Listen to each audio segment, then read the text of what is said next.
నమస్తే welcome to yo-yo TV. ఓటమి తర్వాత బీఆర్ఎస్ పార్టీలో చాలా మంది కాంగ్రెస్ బీజేపీల వైపు చూస్తున్నారు। ఇది గమనించిన ఆ రెండు పార్టీల నేతలు తాము గ్రీన్ సిగ్నల్ ఇస్తే బీఆర్ఎస్ ఖాళీ అవుతుందని గత కొద్ది రోజుల నుంచి హెచ్చరిస్తూనే ఉన్నారు। ఇటీవలే సీఎం రేవంత్ రెడ్డి కూడా తాము గేట్లు తెరిస్తే భారత రాష్ట్ర సమితిలో కల్వకుంట్ల కుటుంబం తప్ప మరెవరూ ఉండరని హెచ్చరించారు। ఆయన అలా అని 2 రోజులు కూడా కాలేదు। అలాగని ఆయన కాంగ్రెస్ పార్టీ గేట్లు కూడా తెరవనేలేదు। కానీ అప్పుడే బీఆర్ఎస్ నుంచి నాయకులు ఒక్కొక్కరుగా జారుకోవడం మాత్రం మొదలైంది। నాయకులను పార్టీ విడిపోకుండా కాపాడుకోవడం అనేది గులాబీ దళానికి తలకు మించిన భారంగా తయారవుతోంది। బుజ్జగించడం వారికి ఒక పట్టాన వల్ల కావడం లేదు। తమాషా ఏంటంటే పార్టీని వీడిపోయే నాయకులను కిడ్నాప్ చేసి మరీ కాపాడుకోవాల్సి వస్తుంది। హన్మకొండలో మాజీ ఎమ్మెల్యే ఆరూరి రమేష్ బీఆర్ఎస్ ను వీడి భారతీయ జనతా పార్టీలో చేరాలని నిర్ణయించుకున్నారు।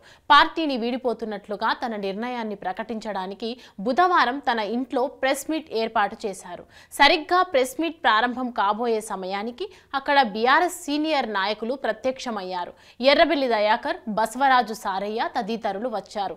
హరీష్ రావు పంపడం వల్ల తాము వచ్చామని చెప్పారు। ఆరూరి రమేష్ డిమాండ్లు ఏమున్నా సరే తీర్చడానికి హరీష్ సిద్ధమని కూడా చెప్పారు। అయితే పార్టీలో ఇటీవల పరిణామాల పట్ల ఆరూరి రమేష్ వారి వద్ద కన్నీళ్లు కూడా పెట్టుకున్నట్లు సమాచారం। మంతనాలు ఫలించకపోగా ఆయన ప్రెస్ మీట్లో కూర్చునేందుకు ప్రయత్నించారు। అయితే ఎర్రబెల్లి దయాకర్, బసవరాజు సారయ్యలు బలవంతంగా ఆపు చేయించారు। ఆయన తమ వెంట రావాల్సిందిగా కారులో తీసుకువెళ్లారు। కారులో కూర్చోబెట్టుకోగానే ఆరూరి అనుచరులు, బీజేపీ కార్యకర్తలు కారును కదలనివ్వకుండా అడ్డుపడి పెద్ద హైడ్రామా నడిపించారు। చివరికి వారు వెళ్లిపోయాక బీఆర్ఎస్ నాయకులు తమ నేతను కిడ్నాప్ చేసి తీసుకువెళ్లారంటూ ఆందోళన చేస్తున్నారు। పార్టీ నాయకులను కాపాడుకోవడానికి గులాబీ పార్టీకి చివరికి కిడ్నాప్ ఆరోపణలు ఎదుర్కొనేంతటి పరిస్థితి వచ్చింది। గులాబీ దళంలో ఎమ్మెల్యేలు కాదు కానీ ఆ స్థాయి ఉన్న నాయకులు క్రమంగా జారుకుంటున్నారు। హుజూర్ నగర్ మాజీ ఎమ్మెల్యే శానంపూడి సైదిరెడ్డి కారు పార్టీని వీడి బీజేపీలో చేరిపోయారు। ఆయన ఆ పార్టీలో ఎంపీ టికెట్ ఆశిస్తున్నట్లుగా ప్రచారం జరుగుతోంది। అదే సమయంలో భువనగిరి మాజీ ఎమ్మెల్యే పైలశేఖర్ రెడ్డి కూడా బీఆర్ఎస్ ను వీడి కాంగ్రెస్ లో చేరబోతున్నారు।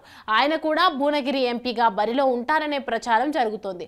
సిర్పూర్ జిల్లా బీఆర్ఎస్ అధ్యక్ష పదవికి కోనేరు కోనప్ప రాజీనామా చేశారు।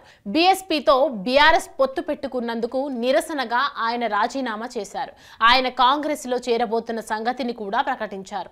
ఈ రకంగా నాయకులు ఒక్కొక్కరుగా పార్టీని వీడుతున్న వైనం గమనిస్తే రేవంత్ చెప్పినట్లుగానే నిజంగానే వాళ్ళు గేట్లు తెరిస్తే పార్టీ ఖాళీ అవుతుందేమో అనిపిస్తోంది।